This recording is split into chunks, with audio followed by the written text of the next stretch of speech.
கரூரில் நடந்து முடிந்த இந்த துயர சம்பவத்திற்கு முதன்மையான காரணம் எது அப்படின்னு நம்ம யோசிச்சோம் அப்படின்னா, விஜய் அவர்கள் நாமக்கல்ல பரப்புரையை முடித்துவிட்டு அடுத்ததாக கரூர் வருவதாகத்தான் அவங்க ஒரு ஸ்கெட்யூல் வச்சிருந்தாங்க தாவேகாவினர். அவங்களுடைய அந்த அட்டவணைப்படி நாமக்கலில் விஜய் அவர்கள் காலை 8:45 மணிக்கு உரையாற்றுவார் என்று அறிவித்திருந்தார்கள். அதை முடித்துவிட்டு மதியம் 3 மணியிலிருந்து இரவு 10 மணிக்குள்ளாக அவர் கரூரில் தன்னுடைய பரப்புரையை நிகழ்த்துவார் அப்படின்னு அவங்க சொல்லியிருந்தாங்க.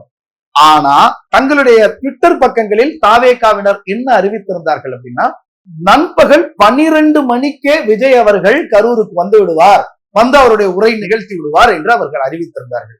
எனவே 3 மணிக்கு வருவதாக காவல்துறையினரிடம் தாவேகாவினர் அனுமதி பெற்றிருக்கிறார்கள். ஆனால் இவர்களுடைய ட்விட்டர் பக்கத்துல, இவர்களுடைய அதிகாரப்பூர்வமான ட்விட்டர் பக்கத்துல 12 மணிக்கே கரூருக்கு விஜய் அவர்கள் வந்து விடுவதாக அறிவிப்பு செய்திருந்தார்கள். ஆக கரூரில் கூட்டம் காலையிலிருந்தே கூட துவங்கியது. 12 மணிக்கே விஜய் அவர்கள் வந்து விடுவார் என்கிற எதிர்பார்ப்பில் கூட்டம் அப்போதிலிருந்தே அலைமோத தொடங்கியது.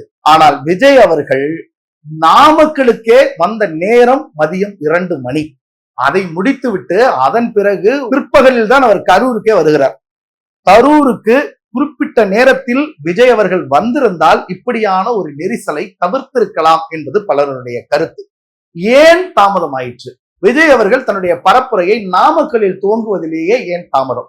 காரணம், அவரு அறிவித்திருந்தது காலை 8:45 மணிக்கு நாமக்கல்ல பரப்புரைய. ஆனா அவர் சென்னையில இருந்து தனி விமானத்துல கிளம்புனதே காலை 8:45 தான். தான் அறிவித்த நேரத்தில் அங்கே சரியாக செல்லாமல் பல்லாயிரக்கணக்கான மக்களை காத்திருக்க வைத்ததுதான் ஒரு தலைவராக விஜய் செய்த ஒரு மாபெரும் தவறாக பார்க்கப்படுகிறது.